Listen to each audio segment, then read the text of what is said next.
ছাব্বিশের plan ready. ভাঙড়ের তৃণমূল পর্যবেক্ষক তথা ক্যানিং পূর্বের তৃণমূল বিধায়ক শওকত মোল্লার দাবি ২৬-এর ভোটে নওশাদ সিদ্দিকী ২০২৬-এর ভোটে গোহারা হারছেন।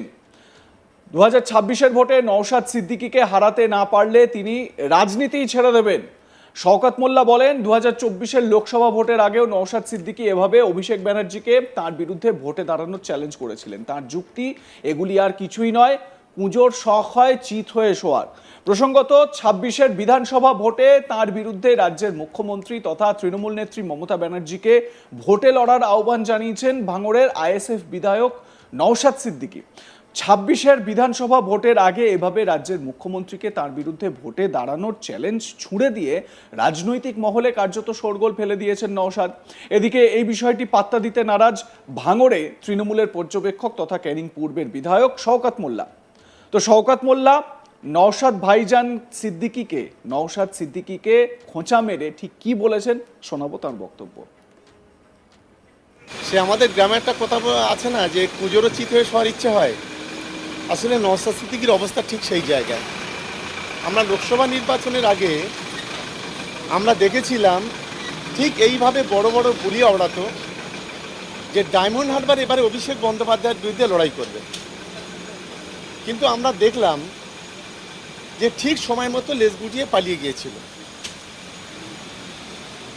মুখ্যমন্ত্রী তো অনেক দূর, মুখ্যমন্ত্রী হলো একটা সমুদ্র, আগে ছোট খাড়ি পার হতে হবে। ২০২১-এ কোনোভাবে তালগোল পাকিয়ে ভাঙড়ে জিতেছিল।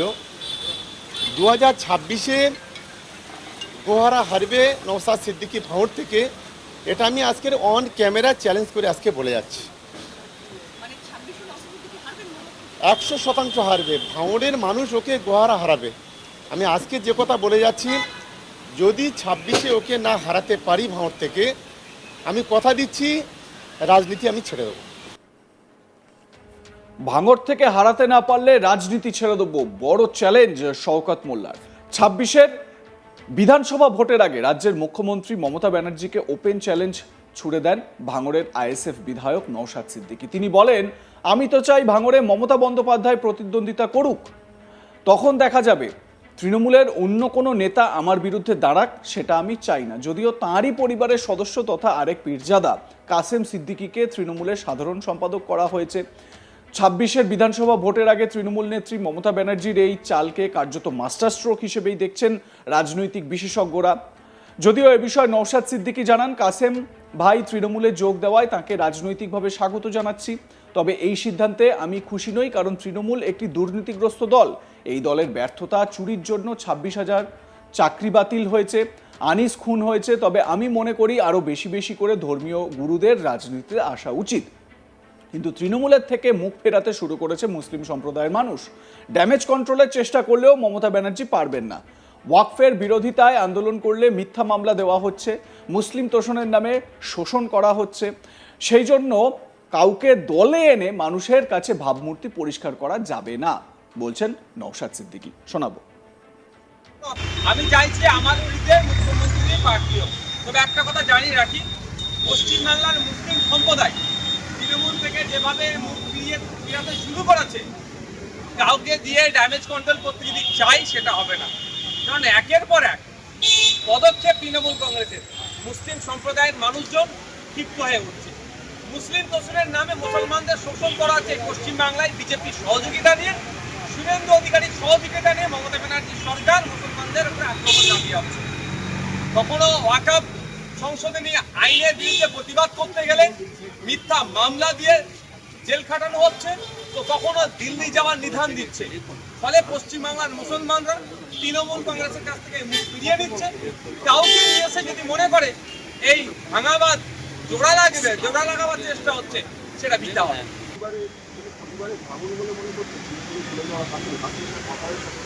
মোটে ওটা ভাঙন না। পরিবারের মধ্যে আমাদের যে পারিবারিক সম্পর্ক সেটা যথেষ্ট ভালো আছে, কিন্তু রাজনৈতিকভাবে যে যাকে ইচ্ছা পছন্দ করছে, যে দলকে ইচ্ছা পছন্দ করছে, সেখানে যেতেই পারে। নওশাদ সিদ্দিকীর অবস্থান স্পষ্ট। এ বিষয়ে আমার সহকর্মী অনির্বাণ সিংহ রায় তার প্রতিবেদনে কি বলছেন শোনাবো আপনাদের। তৃণমূল কংগ্রেসের নতুন রদবদলের তালিকা বেরানোর পর থেকেই কিন্তু উত্তাল রাজ্য রাজনীতি। মূলত আইএসএফ দলের একমাত্র বিধায়ক নওশাদ সিদ্দিকী, ভাঙড়ের বিধায়ক নওশাদ সিদ্দিকী, তার ভবিষ্যৎ কী হবে সেই নিয়ে কিন্তু রাজনৈতিক জল্পনা বা রাজনৈতিক মহলে বেশ চর্চা তুঙ্গে রয়েছে। কারণ এর পেছনে একটাই, যে তৃণমূল কংগ্রেসের একটি বড় চাল, এবং সেই চালটি কি, যে ফুরফুরা শরীফের অন্যতম পীরজাদা অর্থাৎ কাসেম সিদ্দিকী, তাকে এই মুহূর্তে জেনারেল সেক্রেটারির পদ দিয়ে যোগ দেওয়ানো হয়েছে তৃণমূল কংগ্রেসে। এবং সেই নিয়েই প্রশ্ন উঠতে শুরু করেছে, তাহলে কি ভাঙড়ে আগামী দিনে সিদ্দিকী বনাম সিদ্দিকী লড়াই, পীরজাদা বনাম পীরজাদা লড়াই? সেই প্রশ্নই কিন্তু এই মুহূর্তে একেবারে ওয়াকিবহাল মহলে ঘোরাঘুরি করছে। এবং কোথাও গিয়ে তৃণমূল কংগ্রেসের অন্দরে কান পাতলে সূত্র মারফত যে খবর পাওয়া যাচ্ছে, যে হয়তো আগামী দিনে ভাঙড়ে যে লড়াই হবে সেই লড়াইয়ে কিন্তু নওশাদ সিদ্দিকী বনাম কাসেম সিদ্দিকীর লড়াই হতে চলেছে।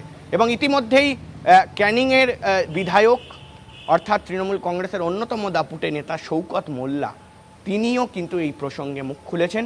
এবং তার কথায় কিন্তু স্পষ্ট বোঝা যাচ্ছে যে কোথাও গিয়ে Naushad Siddiqui, ISF Indian secular front যে দল নওশাদ সিদ্দিকী খুলেছেন, সেই আইএসএফের যে বিধায়ক, একমাত্র বিধায়ক রাজ্যে তিনি ভাঙড় থেকে জিতেছেন, সেই ভাঙড়েই কিন্তু এবারে বড় লড়াই হতে চলেছে।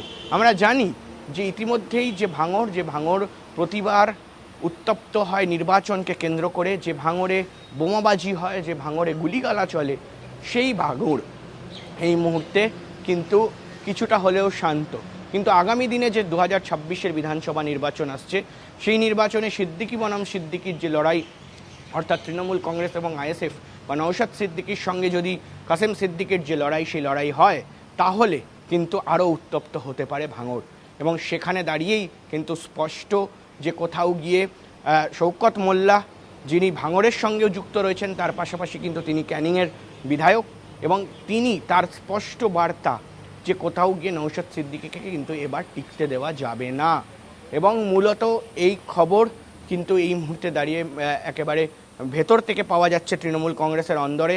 এবং বলা হচ্ছে, অনেকেই বলছেন যে এই মুহূর্তে মুখ্যমন্ত্রী মমতা বন্দ্যোপাধ্যায়, তার এটি একটা মাস্টার স্ট্রোক, যে কোথাও গিয়ে নওশাদ সিদ্দিকী যেই সিটে ভাঙড়ে আইএসএফের মতো দল জিতেছে, সেখানে ভাঙড়ে নওশাদ সিদ্দিকীর মতন নেতাকে আটকানোর জন্য তারই একেবারে বলা হয় যে শ্রেণীর লোক, এবং কাসেম সিদ্দিকী পীরজাদা ফুরফুরা শরীফের, তিনি এই মুহূর্তে দাঁড়িয়ে তাকে প্রজেক্ট করা। এবং যদি প্রার্থী তিনি হন, যদি এই লড়াই হয়, তাহলে কিন্তু এই লড়াই আগামী বছরের যে নির্বাচন, সেই নির্বাচন আরও বেশি জমজমাট হতে চলেছে। এবং প্রশ্ন উঠতে শুরু হয়েই যায় যে শওকত মোল্লা, তিনি বারবার করে বলছেন যে কোনো রকম জায়গা ছাড়তে দেব না, এবং তিনি যদি জেতার ইচ্ছা হয় তাহলে সেখান থেকে জিতে দেখাক। এবং ফলে সে জায়গায় দাঁড়িয়ে অনেক ধরনের মাস্টার স্ট্রোক বা অনেক ধরনের চাল কিন্তু এই মুহূর্তে তৃণমূল কংগ্রেসের থেকে সাজানো আছে, এটা কিন্তু স্পষ্ট হয়ে যাচ্ছে। তো ভাঙড় নিয়ে আপনাদের মতামত কি জানাতে ভুলবেন না। দেখতে থাকুন আজ তাক বাংলা, সাবস্ক্রাইব করুন আমাদের ইউটিউব চ্যানেলটি, বেল আইকন প্রেস করুন নোটিফিকেশন পেতে।